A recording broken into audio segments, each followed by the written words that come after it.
എൻ്റെ പേര് ലിസി. ഞാൻ കോഴിക്കോട് ജില്ലയിലെ കൂരാച്ചുണ്ട് ഇടവക്കാരിയായിരുന്നു. ഞാൻ പിന്നെ 2014 ഒരു സംരംഭകയായിട്ട് 4000 രൂപ മുതൽ മുടക്കിൽ സ്വന്തമായിട്ട് എന്തെങ്കിലും ചെയ്യണമെന്ന ആഗ്രഹത്താൽ ഒരു സംരംഭം തുടങ്ങി.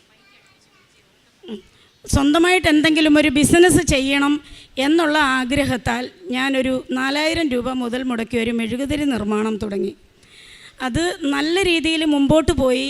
ആ സംരംഭം വളർന്ന് ഓൾ പേപ്പർ പ്രോഡക്റ്റ് മാനുഫാക്ചറിങ് യൂണിറ്റായി 10ഓളം വന്നും പോയും നിൽക്കുന്നതും സ്ഥിരമായിട്ടുള്ളവരുമായ 3-4 വർഷം കൊണ്ട് 10ഓളം സ്റ്റാഫിന് ശമ്പളം കൊടുക്കുന്ന നല്ലൊരു സംരംഭകയായിട്ട് മാറി. ഞാൻ മനോരമ പത്രങ്ങളിലും മാതൃഭൂമി, ദീപിക, ഈ പത്രങ്ങളിലെല്ലാം, ഫോക്കസ് മനോരമയിലും നല്ല സംരംഭകയ്ക്കുള്ള പേജുകളിലെല്ലാം ഞാൻ ഇടം പിടിച്ചു. ചില ചാനലുകളിലെല്ലാം ഇൻ്റർവ്യൂ കാര്യങ്ങളെല്ലാം വന്നു. അങ്ങനെ 4 വർഷം കൊണ്ട് 26 ലക്ഷം രൂപ ഫിക്സഡ് അസറ്റ് ഉള്ള ഒരു പ്രസ്ഥാനമായിട്ട് ഞാൻ ഈ ഒരു യൂണിറ്റിനെ വളർത്തിക്കൊണ്ടുവന്നു.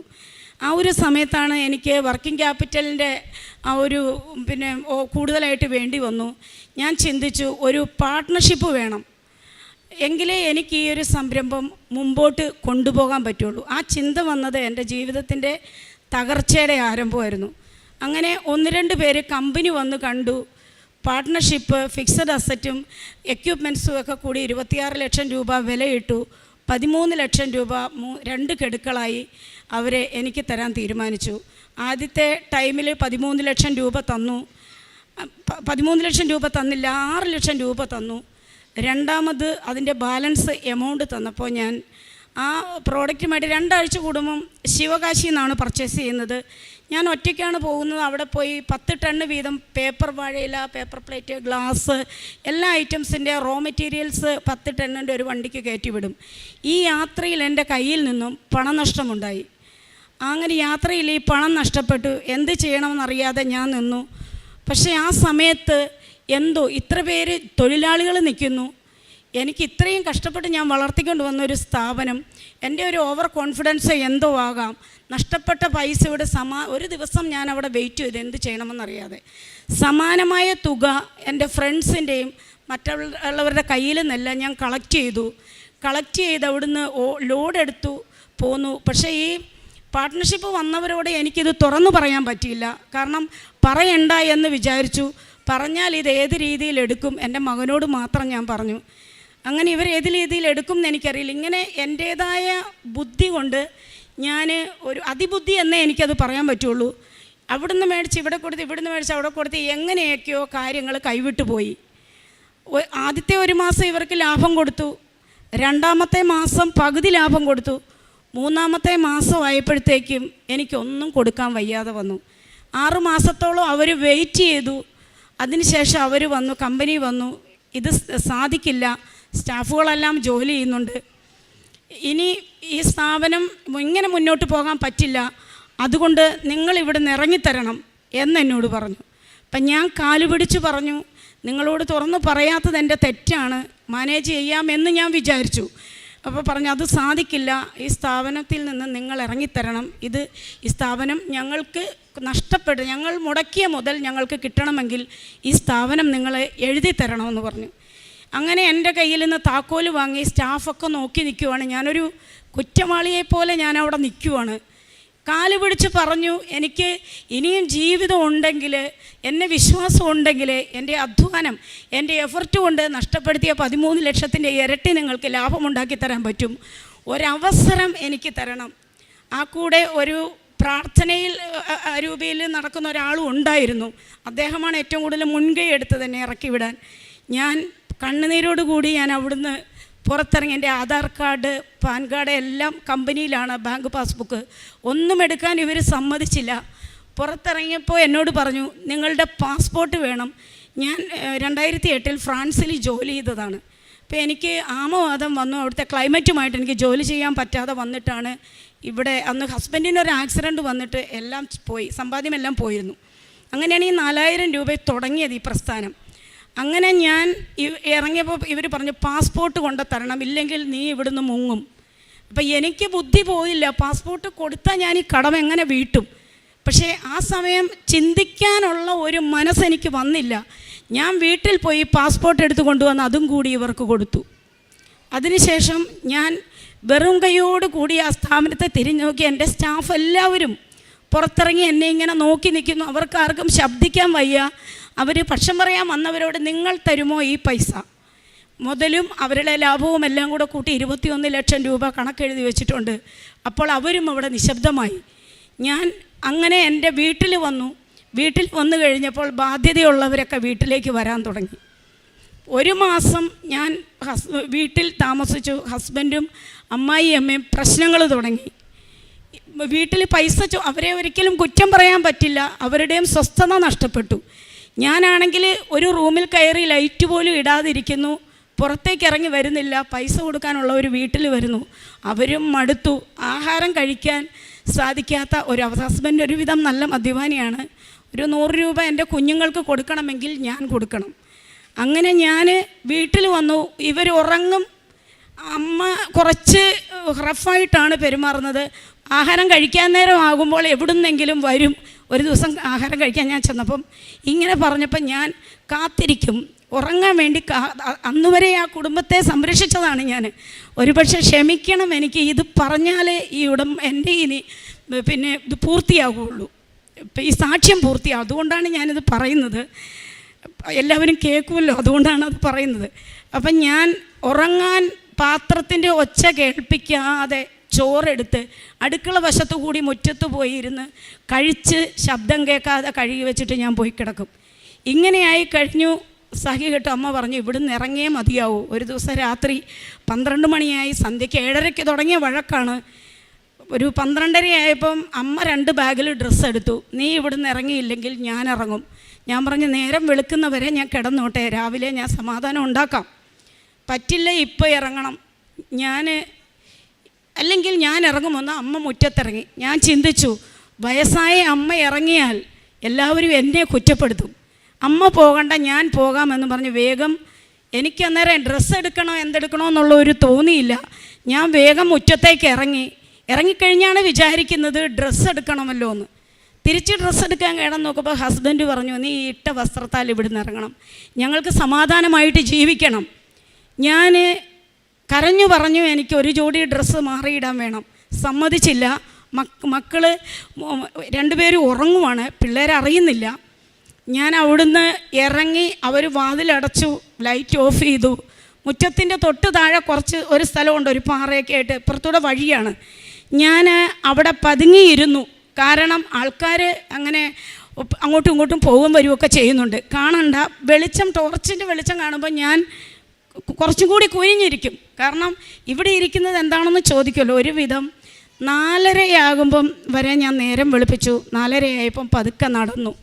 ഞാൻ കൂരാച്ചുണ്ട് പോലീസ് സ്റ്റേഷനിൽ പോയി. അവിടെ ചെന്നപ്പോൾ അവിടെ സ്റ്റാഫൊക്കെ നൈറ്റ് ഡ്യൂട്ടിയിലിരിക്കുന്നവരാണ്. SI വരട്ടെ എന്ന് പറഞ്ഞു. വന്നു. ഞാൻ കാര്യം പറഞ്ഞു. അപ്പോൾ SI പറഞ്ഞു നിങ്ങളൊരു പരാതി എഴുതി തരണം. ഈ ഒരു കാര്യത്തിൽ ഞങ്ങൾക്ക് ചെയ്യാൻ പറ്റുന്നത് ഭർത്താവിനെയും അമ്മായിയമ്മേനെയും വീട്ടിൽ നിന്ന് ഇറക്കി വിട്ട് നിങ്ങൾക്ക് അവിടെ താമസിക്കാം. ഞാൻ ആലോചിച്ചു, അത് വേണ്ട, അതും നെഗറ്റീവ് റിസൾട്ട് ഉണ്ടാക്കും എനിക്ക്. ഞാൻ പറഞ്ഞു വേണ്ട സാറേ, ഞാൻ എൻ്റെ കാര്യത്തിലൊരു തീരുമാനമാക്കിക്കോളാം. അമ്മ ഇത്രയും പ്രായമായതാണ്. ഞാനപ്പോൾ എൻ്റെ കയ്യിൽ ഒന്നുമില്ല. ഞാൻ അവർക്ക് 100 രൂപ വീതം വനിതാ SIയുടെ കയ്യിൽ നിന്നും എല്ലാവരുടെ കയ്യിൽ നിന്ന് അവർ കളക്ട് ചെയ്തൊരു 1000 രൂപ എൻ്റെ കയ്യിൽ തന്നു. ഇത് 2-3 ദിവസത്തേക്കോ ഒരാഴ്ചത്തേക്കോ കഴിയാനുള്ളതുണ്ട്. അതിനുള്ളിൽ എന്തെങ്കിലും ഒരു തീരുമാനമെടുക്കണം. ഞാനങ്ങനെ സ്റ്റേഷനിൽ നിന്ന് പുറത്തിറങ്ങി. ഞാൻ ഈ 1000 രൂപ കയ്യിലുണ്ട്. ഞാൻ നേരെ ബസ് സ്റ്റാൻഡിൽ ചെന്ന് ബസ് കയറി. കോഴിക്കോട് KSRTC ബസ്സിൽ ഞാൻ ഇറങ്ങി. അവിടെ ഇരുന്നു. ഞാൻ എന്ത് ചെയ്യണമെന്ന് എനിക്കറിയില്ല. പരിചയമുള്ളവരെന്നെ കാണും, അത് കാണാനും പാടില്ല. ഞാൻ വേഗം അവിടെ ഒരു ചർച്ച് ഏതാ ഉള്ളൂ എന്ന് അവരോട് അന്വേഷിച്ചു. അപ്പോൾ അമലാപുരി ചർച്ച്. ഞാൻ അവിടെ ചെന്നു. അവിടെ ചെന്നപ്പോൾ നിത്യാരാധന ചാപ്പലിൽ കയറിയിരുന്നു.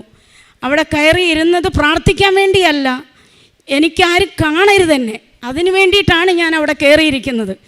അങ്ങനെ അന്ന് നിത്യാരാധന ചാപ്പലിൽ വൈകുന്നേരം വരെ ഇരുന്നു. വൈകുന്നേരം ആയാൽ അവിടെ ഇരുത്തില്ലല്ലോ. 9 മണിക്ക് അടയ്ക്കും. 9 മണിയാകാൻ നിന്നാൽ എനിക്ക് ഇരുട്ടത്ത് വഴിയറിയില്ല, നടന്നു പോകാൻ. കോഴിക്കോട് ടൗണാണ്. ബസ് സ്റ്റാൻഡിലേക്ക് ഒരു ഓട്ടോ പിടിച്ച് പോകാൻ എൻ്റെ കയ്യിൽ പൈസ ഇല്ല.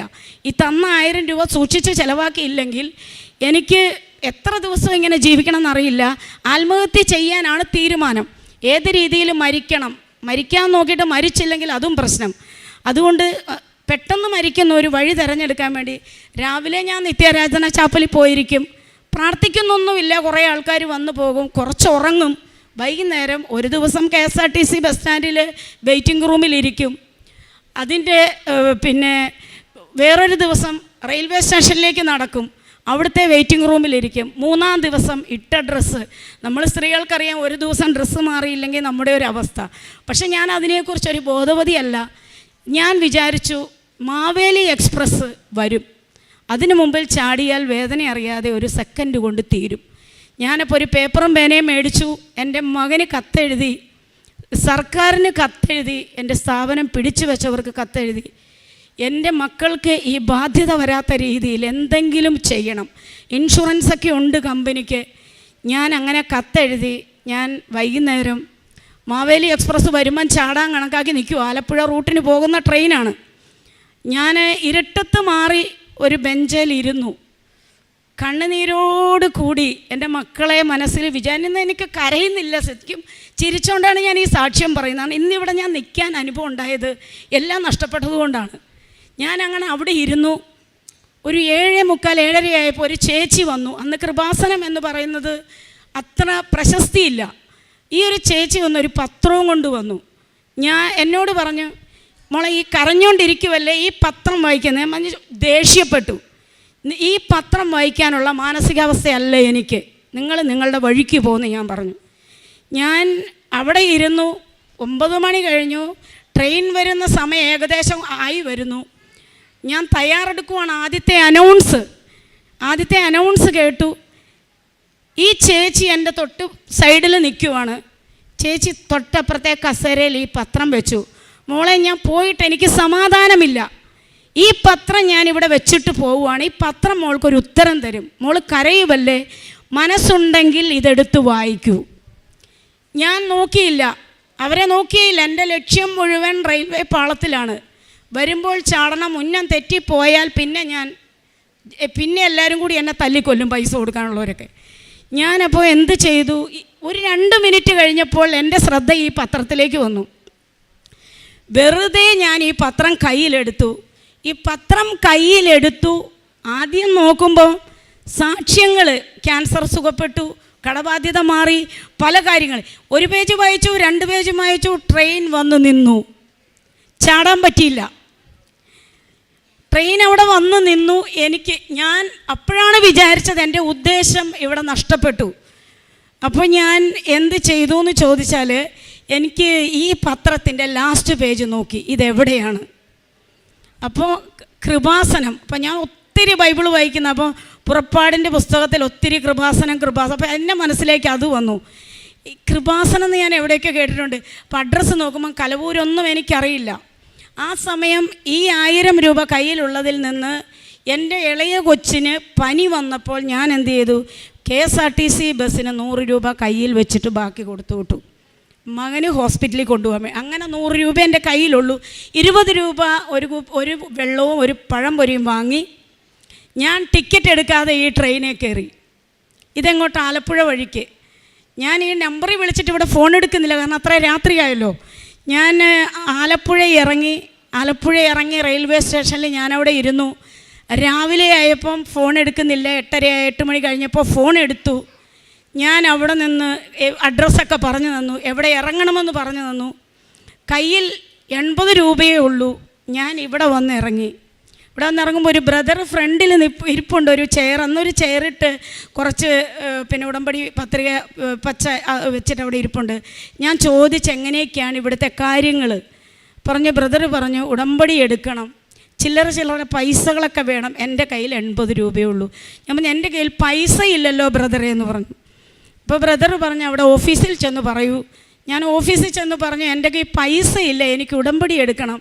അപ്പോൾ അവിടുന്ന് ഒരു ബ്രദർ എഴുന്നേറ്റ് വന്നു, ഇവിടെ ഓഫീസിൽ വന്ന് പറഞ്ഞു, ഈ കൊച്ചിന് ഉടമ്പടി എടുക്കണം, പൈസ വാങ്ങണ്ട എന്ന് പറഞ്ഞു. ഞാൻ ഈ ഉടമ്പടി എടുത്തു. ഉടമ്പടി എടുത്തു, കൗൺസിലിംഗ് ഉണ്ട്, അവിടെ പോയിരുന്നു. ഈ കാര്യങ്ങളെല്ലാം കേട്ടു. നിയോഗം എഴുതണമെന്ന് പറഞ്ഞു. 6 നിയോഗങ്ങൾ എഴുതാൻ ഞാൻ എന്തെഴുതണം? ചീപ്പ് വേണം, സോപ്പ് വേണം, മാറി കൊടുക്കാൻ ഡ്രസ്സ്, തോർത്ത്. എൻ്റെ ഏറ്റവും വലിയ നിയോഗങ്ങൾ അതാണ്. ഞാൻ ഇത് എഴുതണോ? തല ചായ്ക്കാൻ ഇടം വേണം. എന്ത് നിയോഗം എഴുതണം? ഞാൻ എഴുതിയില്ല. സോപ്പും ചീപ്പും വേണമെന്ന് എഴുതാൻ പറ്റുമോ? ഞാൻ എഴുതാതെ സിസ്റ്ററിൻ്റെ അടുത്ത് ചെന്നു. സിസ്റ്റർ പറഞ്ഞു, ഇത് പൂർത്തീകരിച്ചാൽ മാത്രമേ ഈ ഉടമ്പടി പൂർത്തിയാക്കാൻ പറ്റുള്ളൂ, നിയോഗം എഴുതി വരണമെന്ന് പറഞ്ഞു. ഞാൻ രണ്ടാമത് പോയി നിയോഗം എഴുതുമ്പോൾ ഈ അവസ്ഥയിലും ഉള്ളിലൊരു ചിരി വന്നു. കാരണം അതിന് മുമ്പ് എൻ്റെ മൂത്ത മകൻ ഏവിയേഷൻ പഠിച്ചതാണ് ചെന്നൈയിൽ. അന്ന് എനിക്ക് പഠിപ്പിക്കാൻ വകയുണ്ടായിരുന്നു. അതിലവന് വിദേശത്തേക്ക് പോകാൻ പറ്റിയില്ല. അതിനൊരുപാട് കടമ്പകൾ കടക്കണം. അപ്പോൾ അവൻ പറഞ്ഞിരുന്നു, മമ്മി എനിക്ക് ആയുർവേദ നഴ്സിംഗ് പഠിച്ചാൽ ചിലപ്പം പെട്ടെന്ന് പോകാം നമ്മുടെ ഈ അവസ്ഥയിൽ. അപ്പോൾ 2-3 ദിവസം മുമ്പ് എൻ്റെ ഈ മകനെ ഞാൻ ചേർത്തല KVMൻ്റെ അവിടെ ആയുർവേദ നഴ്സിംഗ് പഠിപ്പിക്കാൻ കൊണ്ടുവിട്ടിട്ട് തിരിച്ച് ചെല്ലുമ്പോഴാണ് വീട്ടിൽ കയറ്റാത്തത്. എൻ്റെ മകൻ ഇവിടെ ഉണ്ട്. അപ്പോൾ എൻ്റെ മകനെ ദൈവം ഇവിടെ എത്തിച്ചു, എനിക്കൊരു സംരക്ഷണം തരാൻ. ഞാനതാണ് വിശ്വസിക്കുന്നത്. ഞാനിപ്പോൾ ഇവിടെ വന്നു നിയോഗം എഴുതുമ്പോൾ എൻ്റെ മകൻ്റെ ഏറ്റവും വലിയ ആഗ്രഹമാണ് വിദേശത്ത് പോകണമെന്ന്. എനിക്കത് ചിന്തിക്കാൻ അർഹതയില്ലെങ്കിലും എഴുതണമല്ലോ 6 എണ്ണം. ഞാനിത് സാധിക്കുമെന്ന് കരുതിയല്ല ഞാൻ എഴുതിയത്. ആദ്യം എഴുതി എൻ്റെ മകൻ്റെ വിദ്യാഭ്യാസം പൂർത്തിയാക്കണം, കൊണ്ട് ചേർത്തതേ ഉള്ളൂ. ഹോസ്റ്റൽ ഫീസ് 5000 വേണം, ഫീസ് 1,80,000 രൂപ വേണം, അവൻ്റെ മറ്റ് ആവശ്യങ്ങൾ വേണം, ഇളയ കൊച്ചിന് പഠനം വേണം. എൻ്റെ അമ്മ മരിച്ചിട്ട് വർഷങ്ങളായതാണ്. ഫാദർ വേറെ വിവാഹം കഴിച്ചു, സ്വത്തൊക്കെ അവർക്ക് കൊടുത്തു. എനിക്ക് സഹോദരനോ ആരുമില്ല. അപ്പം ഞാൻ വേണം, ഒരു 100 രൂപ വേണം ഈ കുഞ്ഞുങ്ങൾക്ക് കൊടുക്കാൻ വേണ്ടിയിട്ട്. അപ്പം ഞാൻ ഈ ഉടമ്പടിയിൽ ആദ്യത്തെ നിയോഗം അതല്ല, എന്നോട് ഈ ദ്രോഹം ചെയ്തവരോടല്ല, ക്ലാസ്സുകൾ കേട്ടപ്പോൾ ക്ഷമിച്ചു പ്രാർത്ഥിക്കണം എന്ന് പറഞ്ഞു. ക്ഷമിക്കാനൊരു കൃപ എനിക്ക് തരണമേ. എന്നോട് ദ്രോഹം ചെയ്തവരോടും എന്നെ ദ്രോഹിച്ചവരോടും മാപ്പ് ചോദിക്കാൻ ഒരുപോലെ അതെനിക്ക് സാധിക്കണമെന്ന് ആദ്യത്തെ നിയമം എഴുതി. രണ്ടാമത് എൻ്റെ മകന് വിദേശത്ത് പോകണം, അവൻ്റെ ഈ കോഴ്സ് പൂർത്തിയാക്കണം. ഈ 80 രൂപ തുച്ഛമായ പൈസയും വെച്ച് കിടക്കാൻ ഇടമില്ലാത്ത ഞാൻ എന്ത് നിയോഗം എഴുതും? മൂന്നാമത് എഴുതി ഇറക്കി വിട്ട അമ്മായിയമ്മയും ഭർത്താവും 10 ദിവസമെങ്കിലും ക്ഷമിച്ച് അങ്ങോട്ട് ക്ഷമ പറഞ്ഞ് എൻ്റെ അടുത്ത് വന്ന് താമസിക്കാനുള്ള അവസരം ദൈവം ഉണ്ടാക്കി തരണം. അടുത്ത നിയോഗം എഴുതി എൻ്റെ മകൻ, ഈ ഇളയ മകൻ സ്കൂളിൽ പോകാൻ മടിയാണ്. എല്ലാ ദിവസവും രാവിലെ പറയും, അവൻ എക്സ്ട്രാ ആക്ടിവിറ്റീസ്, ഫുട്ബോൾ, അതൊക്കെ. മമ്മി ഇന്നും കൂടെ ഞാൻ പോവുള്ളൂ, നാളെ എന്നോട് പറയരുത്. ഇങ്ങനെ പറയുന്ന ഒരു കൊച്ചിനെ അവിടെ ഉപേക്ഷിച്ചിട്ടാണ് ഞാൻ വന്നിരിക്കുന്നത്. ഈ മകനെ അമ്മ നടത്തണം. അവനെ മലയാളത്തിന് പോലും ജയിക്കില്ല. SSLCക്ക് എങ്ങനെയെങ്കിലും അവൻ കരകയറണം. ഞാനോ ഇങ്ങനെയായി. അതുങ്ങൾ സ്വന്തം കാലിൽ നിന്നാലേ മുമ്പോട്ട് ജീവിതമുള്ളൂ.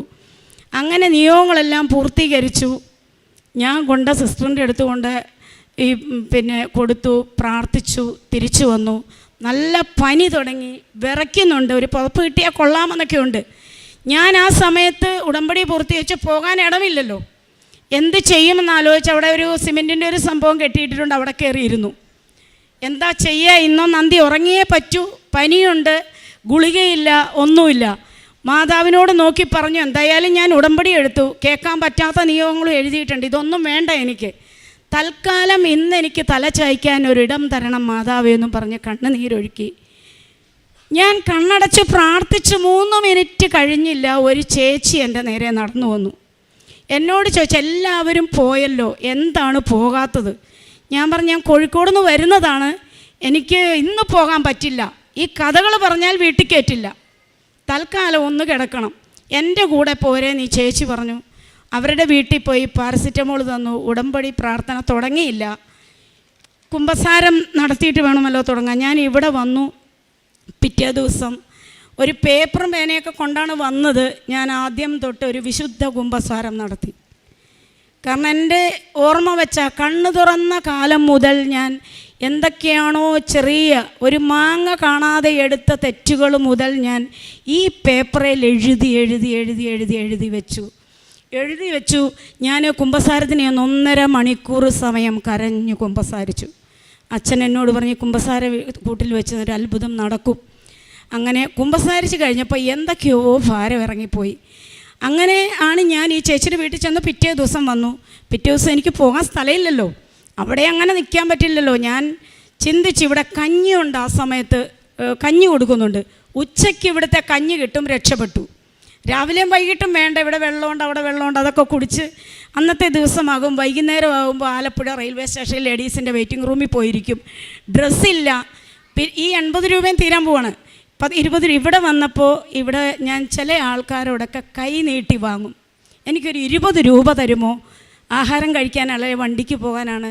ഒരാഴ്ച 50 രൂപ കളക്ട് ചെയ്യും. അവിടെ പോയിരിക്കും. റെയിൽവേ സ്റ്റേഷനിൽ നിന്ന് തിരികെത്തി ചോദിച്ച് പ്രാർത്ഥിക്കും. രാവിലെ ഇവിടെ വരും. ഇവിടെ വന്ന് പ്രാർത്ഥിക്കാൻ എനിക്ക് ആ സമയമില്ല. മൈൻഡിൽ പ്രാർത്ഥനയില്ല. എനിക്ക് തലചായ്ക്കാൻ ഇടം വേണം. ഞാൻ ഇവിടെ വന്നിരിക്കും, അച്ഛൻ്റെ ക്ലാസ്സുകൾ കേൾക്കും, ഇവിടെ ഓരോരുത്തരെ സാക്ഷ്യങ്ങൾ കേൾക്കും. വൈകുന്നേരം അവിടെ പോയിരിക്കും. ഒരാഴ്ചക്കാലം ഇങ്ങനെ കടന്നുപോയി. ഒരു ഫോൺ വരുവാണ് റെയിൽവേ സ്റ്റേഷനിൽ ഇരിക്കുമ്പോൾ. എൻ്റെ മകൻ എന്നെ വിളിച്ചു, മമ്മി സത്യം പറയണം, മമ്മി എവിടെയാണ്? ഞാൻ പറഞ്ഞു, മോനെ നീ ഞാൻ എവിടെയാണെന്ന് അന്വേഷിക്കണ്ട, കാരണം നിൻ്റെ ജീവിതം കൂടി ഇല്ലാതാകും. നിനക്ക് ഫീസ് കൊടുക്കാനുള്ള വക ഞാൻ പ്രാർത്ഥിച്ച് നേടിക്കോളാം. അങ്ങനെ പറഞ്ഞപ്പോൾ ഈ മകൻ ബോയ്സ് ഹോസ്റ്റലിലാണ്. അതിൻ്റെ ഒരു ഓണർ ഒരു സരിത ഈ മകൻ്റെ കയ്യിൽ നിന്ന് ഫോൺ വാങ്ങി. എന്നോടൊരു കാരണവും ചോദിച്ചില്ല. എവിടെയാണെന്ന് ചോദിച്ചു. ഞാൻ പറഞ്ഞു, ഞാനിവിടെ ആലപ്പുഴ റെയിൽവേ സ്റ്റേഷനിലാണ്, ഇങ്ങോട്ട് വരാൻ പറഞ്ഞു. ഞാൻ പറഞ്ഞു, എനിക്കൊരാഴ്ച നിൽക്കണം, അത് ബോയ്സ് ഹോസ്റ്റലല്ലേ, അതിനെന്താണ്, നിങ്ങളുടെ മകൻ ഇവിടെ ഇല്ലേ, ഞങ്ങളാരെയും അങ്ങനെ നിർത്തില്ല, നിങ്ങൾ ധൈര്യമായിട്ട് ഇങ്ങോട്ട് പോരെ. ഞാൻ അവിടുന്ന് നേരെ അവരുടെ വീട്ടിലേക്ക് വണ്ടി കയറി. അവിടെ ചെന്നു. എന്നോടൊന്നും ചോദിക്കുന്നില്ല. 2 ദിവസം നിന്നു, 3 ദിവസം നിന്നു. കാര്യങ്ങളെല്ലാം അവിടുത്തെ ഞാനും കൂടി നോക്കി നടത്താൻ തുടങ്ങി. ഇവരിപ്പോൾ എന്നോട് കുറച്ച് ദിവസം കഴിഞ്ഞപ്പോൾ എന്നോട് ചോദിച്ചു, എന്താണ് പ്രശ്നങ്ങൾ. വളരെ ചുരുങ്ങിയ പകുതി ആ സമയം ഇവിടെ ആ ഒരു കിടപ്പാടം കിട്ടുന്നതിന് മുമ്പ് ചാനലുകളിൽ എൻ്റെ ഫോട്ടോ സഹിതം വന്നുകൊണ്ടിരിക്കുവാണ്. സോഷ്യൽ മീഡിയയിൽ വരുന്നുണ്ട്. കാരണം ഇത്രയും ബാധ്യത വെച്ച് പോയല്ലോ. എന്നെ വിളിക്കും, ഞാൻ ഫോൺ എടുക്കും. എവിടെയാണ്? ഞാൻ കൃപാസനത്തിലാണ്. എന്നാൽ നിന്നെ ഇപ്പോൾ അവിടുന്ന് പൊക്കും. പക്ഷെ ആരും വന്നിട്ടില്ല. ഞാൻ സത്യം പറഞ്ഞു കൃപാസനത്തിലാന്ന്, വരുവാണെങ്കിൽ വരട്ടെ എന്ന് ഇല്ലെങ്കിൽ പിള്ളേർക്ക് പ്രശ്നമാവുമല്ലോ. ഞാൻ കൃപാസനത്തിലാണ്. അമ്മ എന്നെ കൈവെള്ളയിൽ ഒരാൾ പോലും എന്നെ വന്ന് എന്നോടൊരു അപമര്യാദയായിട്ട് പെരുമാറാത്ത രീതിയിൽ ചാനലിലും വാർത്ത വന്നു, സോഷ്യൽ മീഡിയയിൽ വന്നു, വാട്സപ്പ് വഴി വന്നിട്ട് എന്നെ ഒരു രീതിയിൽ പോലും ഒരു ഉറുമ്പ് കടിക്കാതെ എന്നെ സംരക്ഷിച്ചു. അങ്ങനെ എനിക്ക് ഈ അഭയം കിട്ടി. ഞാൻ അവിടെ ചെന്നു. ഞാൻ സൈക്കോളജി കൗൺസിലറാണ്. ഇവള് ഈ സരിതയോട് പറഞ്ഞ ഓരോ കാര്യം. അപ്പോൾ സരിതയുടെ വീട്ടുകാർ കംപ്ലീറ്റ് എതിർക്കാൻ തുടങ്ങി. ഏതോ നാട്ടിൽ നിന്ന് വന്ന ഒരു സ്ത്രീയെ വീട്ടിൽ കയറ്റി കിടത്താൻ പാടില്ല, ഹസ്ബൻഡ് അടക്കം. എന്താണ് സംഭവം എന്നറിയില്ലല്ലോ, നാളെ ഒരു ആപത്തുണ്ടാക്കി വെച്ചാൽ നമ്മൾ സമാധാനം പറയേണ്ടി വരും. സരിതയെ കൊണ്ട് മാതാവ് പറയിച്ചു, എന്തെങ്കിലും സംഭവിച്ചാൽ ഇതിൻ്റെ ഉത്തരവാദിത്വം ഞാൻ ഏറ്റെടുത്തോളാം. അങ്ങനെ ഞാൻ അവിടെ നിന്നു. 3 വർഷക്കാലം ഞാൻ അവരുടെ വീട്ടിൽ താമസിച്ചു. ഞാൻ അഭയം കിട്ടിയ സമയം എനിക്ക് ദുബായിൽ നിന്നൊരു കോള് വന്നു. കോള് വന്നത് വർഷങ്ങൾക്ക് മുമ്പ് എനിക്ക് പൈസയുള്ള സമയത്തൊരു കൊച്ചിനെ ഗൾഫിൽ പോകാൻ ഞാൻ സഹായിച്ചിരുന്നു. ഞാൻ പിന്നീട് ആ പൈസ തിരിച്ചു വാങ്ങിയിട്ടില്ല. ഈ കൊച്ചാണ് എന്നെ വിളിക്കുന്നത്, ചേച്ചി, ഞാൻ ചേച്ചിയെ സ്വപ്നം കണ്ടു, ചേച്ചി എവിടെയാണ്? ഞാൻ കരഞ്ഞു പോയി, പൊട്ടിക്കരഞ്ഞു, എൻ്റെ അവസ്ഥ പറഞ്ഞു. ചേച്ചി വിഷമിക്കണ്ട, ഞാൻ 10,000 രൂപ വെച്ച് ഈ മാസം മുതൽ ഞാൻ ചേച്ചിക്ക് തരാം. അപ്പോൾ എൻ്റെ സങ്കടം, സരിത അഭയം തന്നു, എനിക്ക് ഭക്ഷണം തരുന്നു, എനിക്ക് താമസിക്കാൻ ഇടം തരുന്നു, പൂർണ്ണ സ്വാതന്ത്ര്യം തരുന്നു. എൻ്റെ മകനും കൂടി എനിക്ക് സൗജന്യം ചോദിക്കാൻ പറ്റുമോ? അവൻ്റെ ഹോസ്റ്റൽ ഫീസ് ഞാൻ കൊടുത്തേ മതിയാവും. അതിനാണ് മാതാവിനോട് പ്രാർത്ഥിക്കുന്നത്. നിയോഗങ്ങളൊക്കെ മാറ്റി വെച്ചിരിക്കുകയാണ്. ഈ കൊച്ചു പറഞ്ഞു 10,000 രൂപ. അപ്പോൾ 5,000 രൂപ മതിയല്ലോ ഹോസ്റ്റൽ ഫീസ്. 5,000 രൂപ മറ്റുള്ള ചിലവുകൾക്ക് ഉള്ള കാര്യത്തിനായി. അങ്ങനെ ഈ 5,000 രൂപ കൃത്യമായിട്ട് വരാൻ തുടങ്ങി. സരിത വഴി എനിക്ക് ചെറിയ ചെറിയ കൗൺസിലിങ്ങുകളൊക്കെ കിട്ടി. ചിലർ പൈസ തരില്ല, ചിലർ തരും. ഇഷ്ടമുള്ളത് തരും. 100 രൂപയാണെങ്കിലും ഞാൻ മേടിക്കും, ഗതിയില്ലെന്ന് കണ്ടാൽ വാങ്ങില്ല. അങ്ങനെ ഞാൻ മുന്നോട്ട് നീങ്ങുവാണ്. ആ സമയത്താണ് മകൻ്റെ കോഴ്സ് പൂർത്തിയാക്കാൻ ഫീസ് അടയ്ക്കണം. 80,000 രൂപ ഫീസ് അടയ്ക്കണം. എന്ത് ചെയ്യും? അഭയം തന്നവരോട് പൈസ ചോദിക്കാൻ പറ്റുമോ? അന്ന് ഞാൻ എൻ്റെ എല്ലാം എനിക്ക് നഷ്ടപ്പെട്ടല്ലോ. ഇവിടെ വന്ന് ഞാൻ ഈ അമ്മയോട് പറഞ്ഞു, അമ്മേ നീയാണ് എൻ്റെ അമ്മ, എനിക്ക് അമ്മയില്ല, സഹോദരങ്ങളില്ല. അമ്മയും എൻ്റെ അപ്പച്ചനും ഇവിടെ ഇരിപ്പുണ്ട്. എനിക്കൊരു ആവശ്യം വന്നാൽ ഞാൻ ഇങ്ങോട്ടല്ലാതെ പിന്നെ എവിടെ വരണം? ഞാൻ നേരെ വണ്ടി കയറി സരിതയോട് പറഞ്ഞു, സരിത ഞാൻ കൃപാസനത്തിൽ പോവുകയാണ്, കൊച്ചിന് ഫീസ് അടയ്ക്കാൻ നീ കൃപാസനത്തിൽ പോയിട്ട് എന്താടി കാര്യം എന്ന് എന്നോട് ചോദിച്ചു. ഞാൻ ഇവിടെ വന്നിരുന്ന് ഇങ്ങനെ പ്രാർത്ഥിക്കുന്നില്ല, കണ്ണുനീരൊഴുകിക്കൊണ്ടിരിക്കുകയാണ്. വൈകുന്നേരമായി. ഇവിടെ ഇരിക്കുമ്പോൾ ഒരു ഫോൺ ബെല്ലടിച്ചു. ഞാൻ ഓടി അവിടേക്ക് പോയി. എന്നെ ബിസിനസ് ചെയ്തുകൊണ്ടിരിക്കുമ്പോൾ എന്നെ അറിയാവുന്ന ഒരു വൈദികൻ എന്നെ വിളിച്ചിരിക്കുകയാണ്. എവിടെയാണ് ലിസി എന്ന് ചോദിച്ചു. ഞാൻ പറഞ്ഞു ഞാൻ കൃപാസനത്തിലാണ് അച്ഛാ എന്നും പറഞ്ഞുകൊണ്ട് കരഞ്ഞു. എന്താണ് കാര്യം? എൻ്റെ മകന് ഫീസ് അടയ്ക്കാൻ നിർവാഹമില്ല. എത്ര രൂപയാണ് വേണ്ടത് ഫീസ്? ഞാൻ പറഞ്ഞു ഇപ്പോൾ അടയ്ക്കേണ്ടത് 80,000 ഇപ്പോൾ അടയ്ക്കേണ്ടതല്ല ചോദിച്ചത്, മുഴുവൻ ഫീസ് എത്രയാണ്? ഞാൻ പറഞ്ഞു 1,60,000 രൂപ. അക്കൗണ്ട് നമ്പർ തരൂ, ഞാൻ ഒരാളെ കൊണ്ട് പൈസ ഇടിയിപ്പിക്കാം. ഒരു സഹോദരനുണ്ട് ഇങ്ങനെ പഠിക്കുന്ന സഹായിക്കുന്ന കുട്ടികളെ. 1,60,000 രൂപ ഒരു മണിക്കൂറിനകം ഈ കൃപാസനത്തിലിരിക്കുമ്പോൾ എൻ്റെ അക്കൗണ്ടിൽ വന്നു. അതുമായിട്ട് ഞാൻ സരിതയോട് ചെന്ന് പറഞ്ഞു, നീ ചോദിച്ചില്ലേ കൃപാസനത്തിൽ പോയാൽ പൈസ കിട്ടുമെന്ന്? പൈസയുമായിട്ടാണ് ഞാൻ വന്നിരിക്കുന്നത് കൊച്ചിൻ്റെ ഫീസ് അടയ്ക്കാൻ. അങ്ങനെ മകൻ്റെ ഫീസ് അടച്ചു.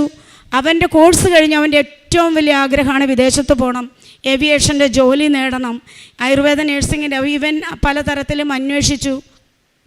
വിസ അവൻ തന്നെ തരപ്പെടുത്തി. പക്ഷേ എന്നോട് പറയുന്നില്ല. എങ്ങനെ പറയും? മമ്മി ഇങ്ങനെ ഈ അവസ്ഥയിലിരിക്കുമ്പോൾ എനിക്ക് വിദേശത്ത് പോകണമെന്ന് പറയാൻ പറ്റുമോ? അങ്ങനെ ഇവൻ്റെ ഫ്രണ്ട്സ് എന്നോട് പറഞ്ഞു, മമ്മി ആൽബിന് വിദേശത്ത് പോകാൻ ഒരു വിസ വന്നിട്ടുണ്ട്, എന്തെങ്കിലും ചെയ്യാൻ പറ്റുമോ? ഞാൻ അമ്മയെ മനസ്സിൽ വിചാരിച്ചു. എൻ്റെ അമ്മയല്ലേ, ഞാൻ സ്വീകരിച്ചു. എന്നെ ഉയർത്തുമെന്ന് വിശ്വസിച്ചു. ഈ സരിതയുടെ ഒരു കൂട്ടുകാരിയുണ്ട്, ആ ചേച്ചി എൻ്റെ കാര്യങ്ങളൊക്കെ ചോദിച്ചറിഞ്ഞിരുന്നു. എന്താണ് ലിസി പ്രശ്നം, മിണ്ടുന്നില്ലല്ലോ. അപ്പം അതിനിടയ്ക്ക് ഞാൻ വെറുതെ ഒരു നേരം പോക്കിന് ക്ലീനിങ് പ്രോഡക്ട്സിൻ്റെ മാനുഫാക്ചറിങ് ഒക്കെ പഠിച്ചിരുന്നു. അപ്പോൾ അതൊക്കെ ഓരോ ഡിഷ് വാഷ്, കംഫർട്ട്, അതൊക്കെ അവിടെ നിന്ന് ഉണ്ടാക്കി വീടുകളിലൊക്കെ കൊടുത്ത് ഒരു സൈഡിൽ കൂടി ചെറിയ രീതിയിൽ ഏണിംഗ് ഉണ്ട്. ഇങ്ങനെ മകൻ്റെ കാര്യം പറഞ്ഞു. എത്ര രൂപയാണ് മകന് വിദേശത്ത് പോകാൻ വേണ്ടത്? അവർക്ക് സ്വന്തമായി തുണിക്കടയുണ്ട്. അപ്പോൾ ഈ ചേച്ചി ആദ്യം ചെയ്തത്, ചേച്ചി പുറത്തേക്ക് വണ്ടി എടുത്തു പോയി. തിരിച്ച് വന്നപ്പോൾ 2 പെട്ടിയായിട്ടാണ് വരുന്നത്. ഒന്നൊരു ഹാൻഡ് ലഗേജ് വെക്കാനും ഒന്ന് ഇവന് കൊണ്ടുപോകാനുള്ള സാധനങ്ങൾ. ഞാൻ അന്തം വിട്ടുപോയി. ദൈവമേ, ഇതെന്താണ് എനിക്ക് മനസ്സിലാവുന്നില്ല. ഉടമ്പടിക്ക് ഇത്രമാത്രം ശക്തിയുണ്ടോ? അന്ന് ഞാൻ സ്വർഗസ്ഥനായ പിതാവെ മനസ്സറിഞ്ഞ് അർത്ഥമറിഞ്ഞ് പ്രാർത്ഥിക്കുവാണ്. വേറൊന്നുമല്ല, അന്നന്ന് വേണ്ടുന്ന ആഹാരം, അതിൻ്റെ അർത്ഥം ഞാൻ മനസ്സിലാക്കി. പ്രാർത്ഥിക്കുന്ന സമയമാണ്. ഈ ചേച്ചി പറഞ്ഞു, ഒന്നും അറിയണ്ട, ഇവൻ പോയി രക്ഷപ്പെട്ടാൽ പൈസയല്ലേ ലിസി, വിഷമിക്കണ്ട. 2 ലക്ഷം രൂപ വരെ ചിലവായി. അവൻ്റെ ഡ്രസ്സ് ചേച്ചി മകനെ കൂട്ടിക്കൊണ്ടുപോയി. അവരുടെ കടയിൽ നിന്നും 7 ജോഡി വീതം വേണ്ട എല്ലാ ഡ്രസ്സുകളും അവന് വാങ്ങിക്കൊടുത്തു. അപ്പം ഞാൻ സങ്കടമാണ്. എൻ്റെ കൂടെ എൻ്റെ മകനൊരു വിദേശത്ത് പോകുമ്പോൾ എൻ്റെ വീട്ടിൽ നിന്ന് ആരുമില്ലല്ലോ. ഞാനിങ്ങനെ വെറുതെ എൻ്റെ മാനുഷികമാണല്ലോ, ഒന്ന് കിട്ടിക്കഴിയുമ്പോൾ അടുത്ത സങ്കടം വരുന്നു. ഞാനത് ഇങ്ങനെ ചിന്തിച്ചപ്പോൾ ഇവർ പറഞ്ഞു, ഞങ്ങളുണ്ടല്ലോ വീട്ടുകാർ, എല്ലാവരും കൂടെ വന്നു. മാന്യമായും നല്ല സന്തോഷത്തോടു കൂടിയും എൻ്റെ മകനെ എയർപോർട്ടിൽ നിന്ന് ദുബായിലേക്ക് യാത്രയാക്കി. എൻ്റെ ഒരു ഘട്ടം പൂർത്തിയായി. അതിനുശേഷം എൻ്റെ ഇളയ മകൻ 10ാം ക്ലാസ്സിൽ ടീച്ചർ വിളിച്ചു പറഞ്ഞു, ഇവനെ SSLC പരീക്ഷ എഴുതിപ്പിച്ചിട്ട് കാര്യമില്ല, കാരണം ഇവിടെ 100% വിജയമാണ്, മലയാളത്തിന് പോലും ജയിക്കാത്ത ഈ കൊച്ചു സ്കൂളിൻ്റെ മാനം പോകും, അവ സ്കൂളിലും വരില്ലല്ലോ, അറ്റൻഡൻസ് ഇല്ല. ഞാൻ പറഞ്ഞു, ടീച്ചറെ ഞാൻ ഉടമ്പടി എടുത്തിട്ടുണ്ട്. ഉടമ്പടി എടുത്തു എന്ന് പറഞ്ഞിട്ട് എന്ത് കാര്യം, കൊച്ചു പഠിക്കണ്ടേ എന്ന് ചോദിച്ചു. ടീച്ചർ എന്ത് വന്നാലും അടുത്ത വർഷം എഴുതാം, ഇല്ലെങ്കിൽ മറ്റൊരാളെ വെച്ച് എഴുതി. ഞാൻ അതൊന്നും വേണ്ട, എനിക്ക് എൻ്റെ മകൻ ഈ പ്രാവശ്യം പരീക്ഷ എഴുതിയിരിക്കണം. റിസൾട്ട് വന്നപ്പോൾ 75% മാർക്കിൽ എൻ്റെ മകൻ SSLC പാസ്സായി. അങ്ങനെ അടുത്ത നിയോഗവും എനിക്ക് പൂർത്തിയായി. അങ്ങനെ വർഷം 2 കഴിഞ്ഞു. 3ാം വർഷത്തിലേക്ക് കടക്കുമ്പം അമ്മ സുഖമില്ലാതെ വന്നു. എന്നെ വിളിച്ചു. ഞാൻ ഫോൺ എടുത്തു. സംഭവിച്ചു പോയതിന് ക്ഷമ ചോദിച്ചു. എൻ്റെ നിയോഗമാണ്. ഞാൻ പോയി മാന്യമായ രീതിയിൽ കൊണ്ടുവന്നു. 10 ദിവസം എൻ്റെ സംരക്ഷണയിൽ ഇവിടെ താമസിച്ചു. ഞാൻ ഭക്ഷണം ഉണ്ടാക്കി കൊടുത്തു, മരുന്ന് കൊടുത്തു, സ്നേഹത്തോടെ നിന്നു. ഭർത്താവ് വന്നു, കൂട്ടിക്കൊണ്ടുപോയി. അപ്പോൾ കൊറോണ സമയമായി. സരിതയ്ക്ക് ഹോസ്റ്റലിൽ വിൽക്കണം. ഞാനുണ്ട്, കാരണം എത്രയും പെട്ടെന്ന് വിറ്റേ മതിയാകൂ. വിറ്റില്ലെങ്കിൽ അവൾ വളരെ വലിയ കടബാധ്യതയിലേക്ക് പോകും. പിള്ളേരില്ല. ഞാൻ ഈ സരിതയോട് പറഞ്ഞു, നീ എൻ്റെ കൂടെ പോര് കൃപാസനത്തിൽ, നീ ഹിന്ദുവാണെങ്കിൽ അതൊന്നും നോക്കണം, നീ എൻ്റെ കൂടെ വാ. ഞാൻ എന്തിനാണ്, നീ വാ, ഞാൻ പറഞ്ഞു തരാം എന്താന്ന് പറഞ്ഞു. ഞാൻ ഇവിടെ വന്നു. അവിടെ കൗണ്ടറിൽ കൊണ്ടുപോയി ഞാൻ നീ ഉടമ്പടി എടുക്കുക, എന്താണെന്നൊന്നും അവനെ അറിയത്തില്ല. ബാക്കി കാര്യങ്ങളൊക്കെ ഞാൻ പറഞ്ഞു കൊടുത്തു. നീ ആദ്യം ഹോസ്റ്റലിൽ വിൽക്കാൻ എഴുത്. അവളെ ഹോസ്റ്റലിൽ വിൽക്കാൻ എഴുതി. 1 മാസത്തിനകം അത് മതിപ്പ് വില 55 ലക്ഷം രൂപയാണ്. 65 ലക്ഷം രൂപയ്ക്ക് ആ ഹോസ്റ്റലിൽ വിറ്റു. അവൾക്കും വിശ്വാസമായി. അങ്ങനെ ഞാനിങ്ങനെ ആ രീതിയിൽ മുമ്പോട്ട് പോവുകയാണ്. ഇവർ ഹോസ്റ്റലിൽ വിറ്റ് എനിക്കൊരു വീട് വേണമല്ലോ, വാടകയ്ക്കൊരു വീടെടുക്കണം, കാരണം ഇത് വിൽക്കുവാണ്. വാടകയ്ക്ക് വീടെടുക്കാൻ നോക്കിയപ്പം വീട്ടിലൊരു സ്റ്റൂൾ പോലും ഇടാനില്ല. റെയിൽവേ സ്റ്റേഷനിൽ കിടന്ന ഇടയ്ക്ക് എനിക്കെന്തിനാണ് ഫർണിച്ചർ? അതിൻ്റെ ആവശ്യമില്ലല്ലോ, ചിന്തിക്കുന്നില്ല. അമ്മ മാതാവിനോട് പറഞ്ഞ അഹങ്കാരമാണ്, എനിക്ക് ഫർണിച്ചർ വേണമെന്ന് ആഗ്രഹിച്ചാൽ അഹങ്കാരമാണ്. കാരണം റെയിൽവേ സ്റ്റേഷനിൽ ഷാൾ വിരിച്ച് കിടന്നാണ് എൻ്റെ ജീവിതം ആരംഭിക്കുന്നത്, 2ാം ഘട്ടം. ഞാൻ അങ്ങനെ വിചാരിച്ചു, എന്ത് വന്നാലും വീടിൻ്റെ ഡെപ്പോസിറ്റ് കൊടുക്കാൻ പൈസ എല്ലാവരും തന്നു. 15 രൂപ ഡെപ്പോസിറ്റ്, 5000 രൂപ മാസ വാടക. അപ്പോൾ ഇവൻ്റെ പഠനം പൂർത്തിയായി വിദേശത്ത് പോയി. ആ കൊച്ചെനിക്ക് വീണ്. ഞാൻ പറഞ്ഞു, മകന് ജോലി കിട്ടി, ഇനി ഈ പൈസ വേണ്ട, ചേച്ചിക്കിത് അവകാശപ്പെട്ടതാണ്, ചേച്ചിക്കൊരു വരുമാനമാണ്, ഇത്രയും ബാധ്യതയുണ്ടല്ലോ. അപ്പോൾ വാടക കൊടുക്കാൻ പൈസയായി. ഞാൻ അങ്ങനെ ഇവർ വീടെടുത്ത് തന്നു. താമസിച്ചിട്ടില്ല. ഒരു ദിവസം രാത്രി 11:30 ആയപ്പം സരിതയുടെ ഒരു കൂട്ടുകാരി എറണാകുളത്തുണ്ട്, ലക്ഷറി ഫ്ലാറ്റിൽ ജീവിക്കുന്നതാണ്. കൊച്ചിൻ്റെ പേര് ഹർഷ എന്നാണ്. ആ കൊച്ച് സരിതയെ വിളിച്ചിട്ട് കിട്ടാഞ്ഞിട്ട് എൻ്റെ നമ്പർ കളക്ട് ചെയ്ത് എന്നെ വിളിച്ചു. അപ്പോൾ എന്നെ വിളിച്ചു, ചേച്ചി എന്തു പറയുന്നു വിശേഷമൊക്കെ. സരിത വിളിച്ചിട്ട് ഫോൺ എടുത്തില്ല. എനിക്കൊരു കാര്യമുണ്ടായിരുന്നു, ചേച്ചി അർജൻറ്റായിട്ടൊന്ന് പറയാമെന്ന്. സരിത ഇവിടെ ഇല്ല, അവളൊരു സ്ഥലത്ത് പോയിരിക്കുകയാണ്, അതുകൊണ്ടാണ്. ആ വർത്തമാനം കുറച്ച് സമയത്തേക്ക് നീണ്ടു. എൻ്റെ കാര്യങ്ങളൊക്കെ ചോദിച്ചു. ഹോസ്റ്റലിൽ വിൽക്കുവാണല്ലോ ചേച്ചി, ഇനി എവിടെ പോകും? ഒരു വീടെടുത്തിട്ടിട്ടുണ്ട്, ഇനിയിപ്പോൾ എന്തെങ്കിലും 1-2 സ്റ്റൂളോ വല്ലതുമൊക്കെ മേടിക്കണം. ഈ കൊച്ച് അതൊക്കെ പറഞ്ഞ് ഫോൺ കട്ട് ചെയ്തു. 10 മിനിറ്റ് കഴിഞ്ഞപ്പോൾ എന്നെ തിരിച്ചു വിളിച്ചു, ചേച്ചി ഞങ്ങളുടെ ഫ്ലാറ്റിലുള്ള ഫർണിച്ചർ കുറേ നാളായി ഞാൻ വിചാരിക്കുന്നത് പുതുക്കണമെന്ന്. ലക്ഷറി ഫർണിച്ചറുകളാണ്, 2 ലക്ഷം രൂപ വില വരുന്ന ഫർണിച്ചറാണ്. ചേച്ചി ഒരു കാര്യം ചെയ്, അതിനൊരു 70,000 രൂപ, ചേച്ചിക്ക് 100 രൂപയാണോ തരാൻ പറ്റുമോ? 100 രൂപ എനിക്ക് തന്നാൽ മതി, ഒരു ദിവസം, ഇല്ലെങ്കിൽ ഒരാഴ്ച. ചേച്ചി ഇത് കൊണ്ടുപോയിക്കോ. ഞാൻ ഞെട്ടിപ്പോയി. ദൈവമേ, എൻ്റെ ആവശ്യം അറിഞ്ഞ് എനിക്ക് മുമ്പേ എൻ്റെ ഫർണിച്ചർ എടുക്കാൻ ചെല്ലുമ്പോൾ ഒരു തകരാറുകളുമെല്ലാം വാങ്ങിയിട്ട് 2 വർഷമായ റോയൽ ഫർണിച്ചറുകളെല്ലാം, സോഫ, ദിവാൻ കോട്ട്, കട്ടിലുകൾ 2 എല്ലാം ബോക്സ് കട്ടിൽ, പിന്നെ അങ്ങേയറ്റം അക്വേറിയം, ഒരു ആക്റ്റീവ വണ്ടിയടക്കം എടുത്തു വെച്ചിരിക്കുകയാണ് എനിക്ക് തരാൻ വേണ്ടിയിട്ട്. 1000 രൂപ കൊണ്ടുവരാൻ പറഞ്ഞു എന്നോട്, ഒരു കൈനീട്ടം. ഞാൻ 1000 രൂപ കൊണ്ടുപോയി പറഞ്ഞു. അവർ ഹിന്ദുക്കളാണ്, ഏതോ ദിശയിലേക്ക് ചേച്ചിയിൽ നിന്ന് ഞാനത് കൊടുത്തു. സാധനങ്ങൾ വണ്ടിയെ കയറ്റി വീട്ടിൽ കൊണ്ടുവന്നിറങ്ങി. വീട് നിറയെ ഫർണിച്ചറുകളായി. ദൈവമേ, ഞാൻ എവിടെയാണെന്ന് എനിക്കറിയില്ല. അങ്ങനെ ഒരു പുതിയ ജീവിതം ആരംഭിച്ചു. ഇടയ്ക്ക് അമ്മ വരും, നാത്തൂൻ വരാൻ തുടങ്ങി, ഭർത്താവ് വരാൻ തുടങ്ങി. കുഴപ്പമില്ലാതെ മുന്നോട്ട് പോവുകയാണ്. അതിൻ്റെ ഇടയ്ക്കൂടെ ഈ ചീത്ത വിളികൾ നടക്കുന്നുണ്ട്. പൈസ കൊടുക്കാനുള്ളവർ രാവിലെ വിളി തുടങ്ങും, 4:30 വിളി തുടങ്ങും. ഫോൺ എടുത്തില്ലെങ്കിൽ 100 മിസ്ഡ് കോള്, 50 മിസ്ഡ് കോൾ. ഈ ലെവലിൽ ഫോൺ എടുത്താൽ അപ്പന് വിളിക്കും, അമ്മയ്ക്ക് വിളിക്കും, മക്കളെ കൊല്ലുമെന്ന് പറയും, എന്നെ തട്ടിക്കൊണ്ട് പോകുമെന്ന് പറയും. ഭീഷണികളുടെ ഘോഷയാത്രയാണ് അത്. ഒരു വഴിക്ക് നടക്കുന്നുണ്ട്. ഞാൻ കാല് പിടിക്കും, ഞാൻ വിശ്വാസ പ്രമാണം ചൊല്ലും. ഇവർ ചീത്തയും തെറിയും വിളിക്കുമ്പോൾ ഞാൻ വിശ്വാസ പ്രമാണം ചൊല്ലും. ഇത് കേൾക്കും, ഞാൻ പറയും എനിക്കൊരു വരുമാനമുണ്ടാകുന്ന എൻ്റെ മകനൊക്കെ പോയിട്ടുണ്ട്, ഞാൻ കുറച്ചാണെങ്കിലും തരും. ഇങ്ങനെ ഈ വർഷക്കാലം അത്രയും എല്ലാ ദിവസവും ചീത്ത കേൾക്കും. ഞാൻ മടുത്തു, വീണ്ടും ഞാൻ മടുത്തു. അതിനു മുമ്പ് ഞാൻ സാക്ഷ്യം പറയാൻ വന്നപ്പം സിസ്റ്റർ എന്നോട് പറഞ്ഞു, സാക്ഷ്യമൊക്കെ കുറേ എഴുതി, സാമ്പത്തിക കാര്യം ചോദ്യചിഹ്നമായിട്ട് നിൽക്കുവാണ്. ഉടമ്പടി എടുത്ത സാക്ഷ്യം പൂർത്തിയാകണമെങ്കിൽ എല്ലാ നിയോഗങ്ങളും നടക്കണം. അതിൻ്റെ കാര്യം തീരുമാനമായിട്ടില്ല, ഒക്കെ തീരുമാനമാക്കിയിട്ട് വാ സാക്ഷ്യം പറയാൻ പറഞ്ഞു. ഞാൻ വീണ്ടും തിരിച്ചു പോയി. ഈ കഴിഞ്ഞ ആഴ്ച വരെ കേട്ടാൽ അറയ്ക്കുന്ന രീതിയിലുള്ള ചീത്ത വിളികൾ കേട്ട് എൻ്റെ ഓരോ ദിവസവും കടന്നു പോവുകയാണ്. 4 പേരുടെ മുമ്പിൽ എനിക്ക് ഇരിക്കാൻ വയ്യ. ഇരിക്കുമ്പോൾ ഈ ഫോൺ വരും, മറുപടി പറഞ്ഞാലും പറഞ്ഞ് ഒരു അരമണിക്കൂർ കേട്ടാലും വീണ്ടും ഇവർ കട്ട് ചെയ്തിട്ട് വീണ്ടും വിളിക്കും. 1-2 പേരല്ല വിളിക്കുന്നത്. ഞാൻ എന്ത് ചെയ്തു? കഴിഞ്ഞ ആഴ്ച ഞാനൊരു തീരുമാനമെടുത്തു. ഞാനൊരു രാവിലെ പ്രത്യക്ഷീകരണ പ്രാർത്ഥന ചൊല്ലിയില്ല, എനിക്ക് എഴുന്നേക്കാൻ വയ്യ, ദുഃഖം.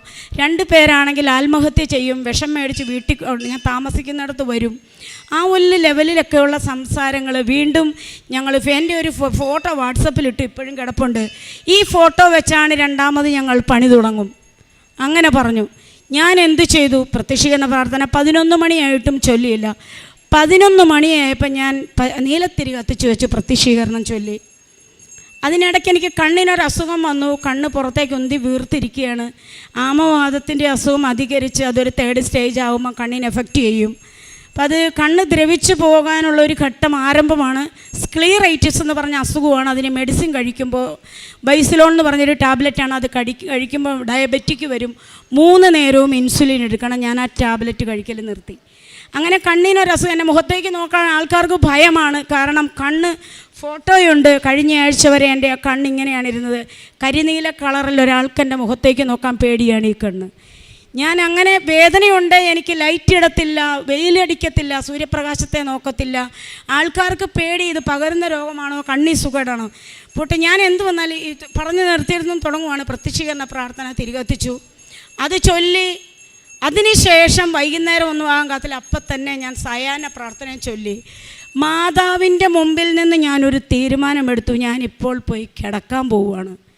ഇനി ഞാൻ മാതാവെ, എനിക്ക് തെറി കേൾക്കാൻ വയ്യ, എൻ്റെ ഈശോപ്പച്ച തെറി കേൾക്കാൻ വയ്യ. ഇനിയൊരു ജലപാനം ഞാൻ കഴിക്കണമെങ്കിൽ എനിക്ക് ഈ കടബാധ്യതയിലൊരു സമാധാനമുണ്ടാകും. എനിക്ക് പണം വേണ്ട, എന്നോട് ക്ഷമിച്ചെനിക്ക് സാവകാശം തരണം. എനിക്കൊരു ഭവനം വേണ്ട, അത് എന്ന് ഈശോയ്ക്ക് തരാൻ പറ്റുമെങ്കിൽ മാത്രം മതി. ഞാൻ പ്രാർത്ഥിക്കുവാണ്. ഭക്ഷണം ഉപേക്ഷിച്ചു.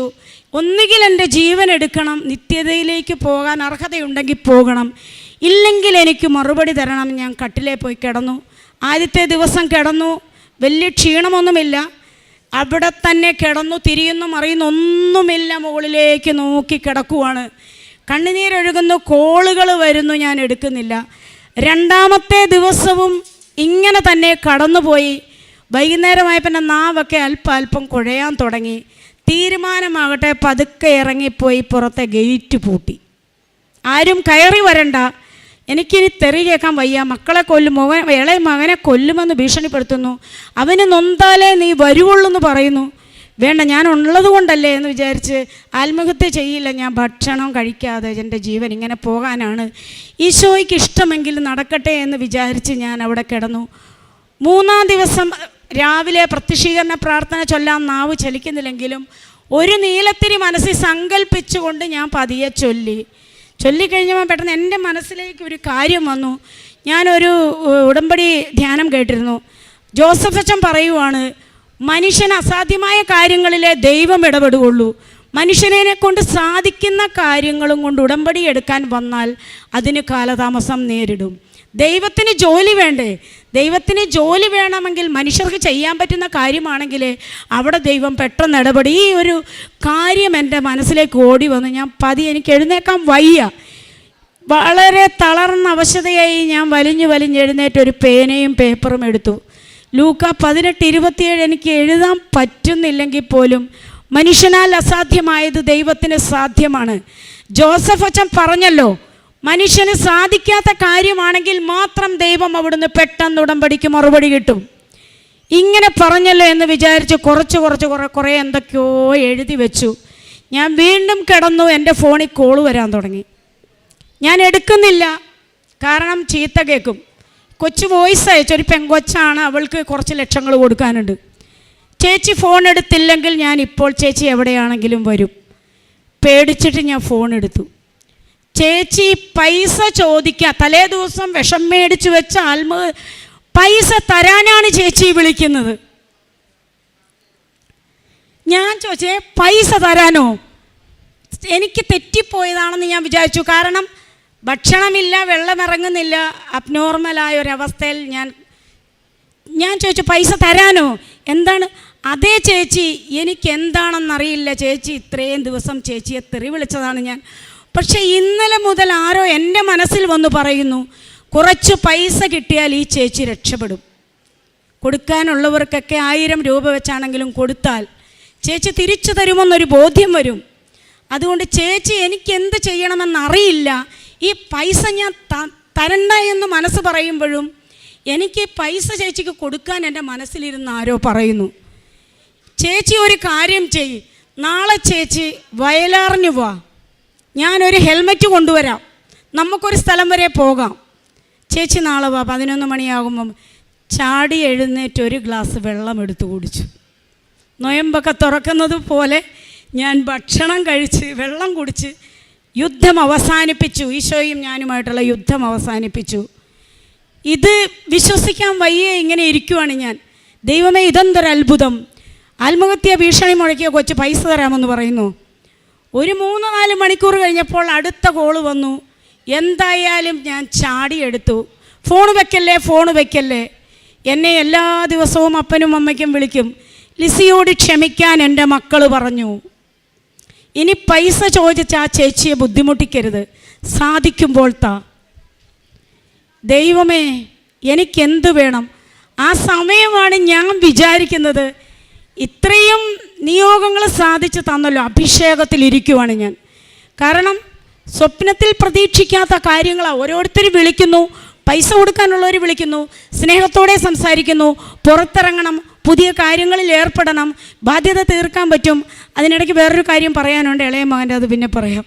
ബാധ്യത തീർക്കണം, ഉപദേശങ്ങളുടെ പെരുമഴ. പൈസ കൊടുക്കാൻ ഇത്രയും ദിവസം ചീത്ത വിളിച്ചവർ, ഉപദേശത്തിൻ്റെ പെരുമഴയാണ്. ഞാനിപ്പോൾ പതുക്കെ എഴുന്നേറ്റു, മാതാവിൻ്റെ ഫോട്ടോയൊക്കെ വെച്ചിട്ടുണ്ട്, തിരികളൊക്കെ കത്തിച്ച് വെച്ചിട്ടുണ്ട്. അവിടെ പോയി ഉടമ്പടി തൈലം ഞാൻ എന്നും എടുത്ത് തേക്കുമായിരുന്നു. അപ്പോൾ ആഴത്തിൽ അങ്ങനെ മനസ്സർപ്പിച്ചൊരു പ്രാർത്ഥന രോഗസൗഖ്യത്തിന് വേണ്ടി ഞാൻ പ്രാർത്ഥിച്ചിട്ടില്ല. ഇത്രയുമൊക്കെ തന്ന മാതാവിനെ എന്തുകൊണ്ട് എൻ്റെ കണ്ണ് സുഖപ്പെടുത്തിക്കൂടാ? ഞാൻ ഉടമ്പടി തൈലം വിശ്വാസ പ്രമാണം എന്നും ചൊല്ലുന്നുണ്ടെങ്കിലും അന്ന് ഞാൻ പ്രഖ്യാപിച്ചു ചൊല്ലി.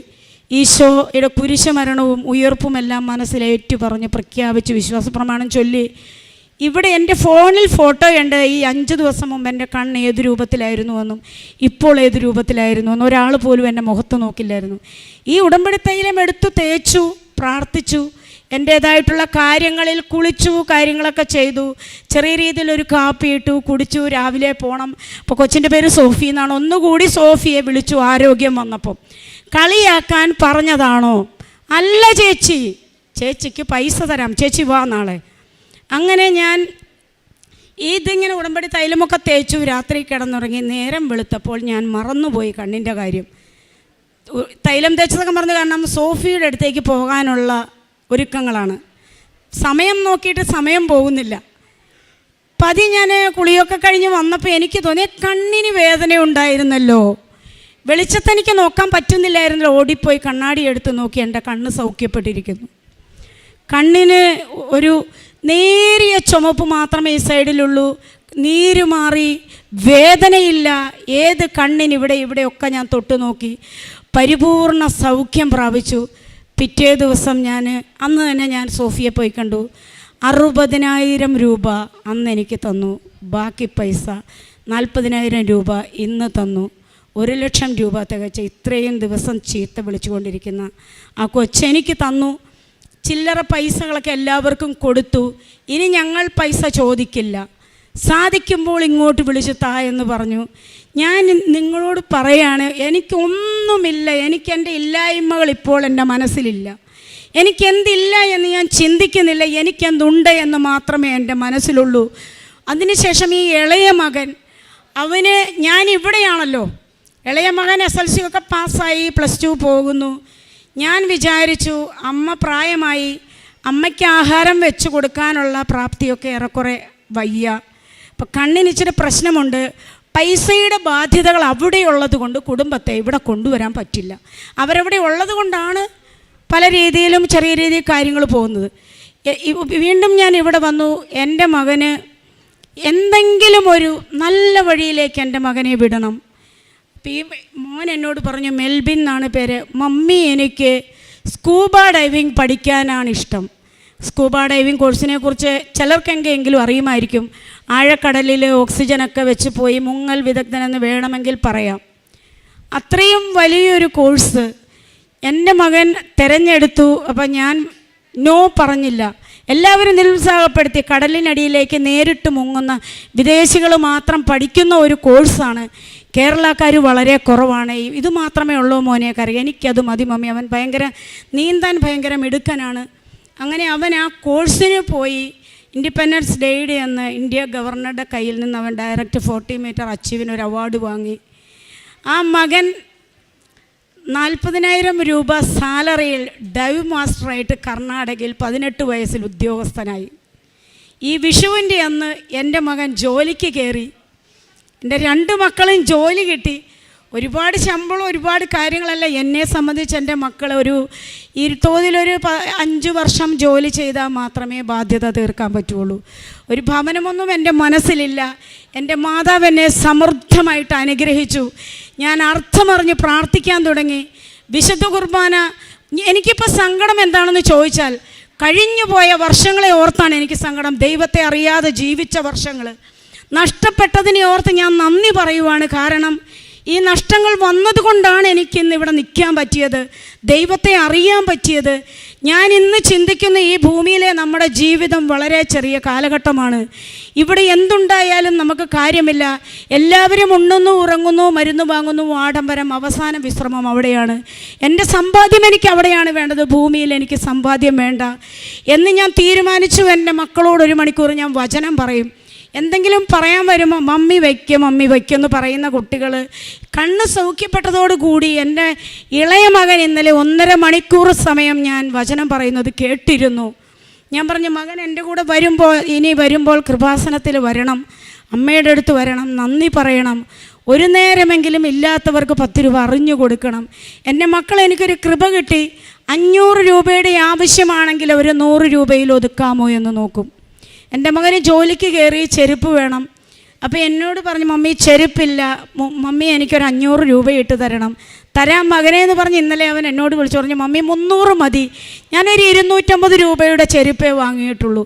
അങ്ങനെ ഒരു വലിയ കൃപ എനിക്ക് തന്നു. നമ്മൾ പറയും മക്കളാണ് ഏറ്റവും വലിയ സമ്പാദ്യം എന്ന് പറയുമെങ്കിലും നമ്മളത് പറച്ചിലിൽ മാത്രമേ ഉള്ളൂ. മറ്റുള്ള സമ്പാദ്യങ്ങൾക്ക് പുറകെ പോകും. എന്നെ സംബന്ധിച്ച് പൂർണ്ണമായിട്ടും എനിക്ക് സമ്പാദ്യം എൻ്റെ മക്കളും ഈശോ തന്ന കുറേ കൃപകളും. അതിന് ഞാൻ സമ്പന്നയാണെന്ന്, ഞാൻ കോടീശ്വരിയാണ്. എൻ്റെ കടങ്ങളെ ഈ സാക്ഷ്യം കേൾക്കുന്നുണ്ടെങ്കിൽ ഞാൻ പൈസ കൊടുക്കാനുള്ള എല്ലാവർക്കും 1 രൂപയില്ലാതെ ഞാൻ തിരിച്ച് കൊടുത്തിരിക്കും. പഴയതുപോലെ പ്രതാപത്തിലോ അങ്ങനെ ഒന്നും എനിക്ക് വരണ്ട. അന്നന്നത്തെ ആഹാരം എൻ്റെ ഈശോ എനിക്ക് തരുമെന്ന് ഉറച്ച് വിശ്വസിച്ചുകൊണ്ട് എൻ്റെ സാക്ഷ്യം ഞാനിവിടെ അവസാനിപ്പിക്കുന്നു. Praise the Lord. കർത്താവ് നിനക്ക് കഷ്ടതയുടെ അപ്പവും ക്ലേശത്തിൻ്റെ ജലവും തന്നാലും നിൻ്റെ നയനങ്ങൾ നിൻ്റെ ഗുരുവിനെ ദർശിക്കും. നീ വലത്തോട്ടോ ഇടത്തോട്ടോ തിരിയുമ്പോൾ നിൻ്റെ കാതുകൾ പിന്നിൽ നിന്ന് ഒരു സ്വരം ശ്രവിക്കും, ഇതാണ് വഴി, ഇതിലേ പോവുക. യെശയ്യാ പ്രവാചകൻ്റെ പുസ്തകം 30-ാം അധ്യായം 20-ാം തിരുവചനമാണ്. ലിസി എന്ന ഈ മകൾ, ലിസി ബെന്നി, ഈ മകള് തൻ്റെ അനുഭവ സാക്ഷ്യം നമ്മോട് പറയുന്നത് ശ്വാസമടക്കി നാം ഒക്കെ കേട്ടുകൊണ്ടിരിക്കുകയായിരുന്നു.